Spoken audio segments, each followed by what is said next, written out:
मुल्ला रूमी रहमतुल्लाह अलैह फरमाते हैं बहुत बड़ा मुजरिम था एक बंदा, बहुत बड़ा गुनाहगार था, बुत को पूजता था, थक गया सारी रात बुत के सामने खड़ा था, माज़अल्लाह या सनम या सनम या सनम कहते, थक गया, नींद आ गई, ऊंघ आ गई। जब पूरी तरह नींद आ गई और दिमाग पे नींद कब्जा करने लगी तो उसके मुंह से निकल गया, सनम सनम कह रहा था ना, निकल गया या समद, ओ बेनियाज मालिक। रब करीम ने फरिश्तों से फरमाया दौड़ के जाओ, जो कहता है इसे दे दो।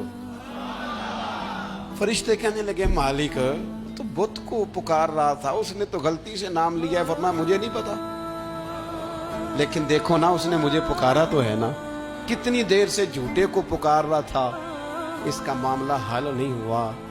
अब अगर सच्चे को पुकारने पे भी हल ना हुआ तो फर्क क्या रह जाएगा। दे दो जो मांगता है, दे दो। मेरे दोस्त घर पता चल जाए वो करीम कितना है, वो मेहरबान कितना है। मेरे रसूल पाक अलैहिस्सलाम ने तो फरमाया तेरी आंख से अगर उसके खौफ से इतना आंसू भी निकल गया जितना मच्छर का पर होता है, तो जिस तरह भैंस के थनों से निकला हुआ दूध वापस थनों में नहीं ना जाता, जो इतना भी रोए ना रोए अल्लाह के खौफ से, वो बंदा दोज़ख में नहीं जाएगा।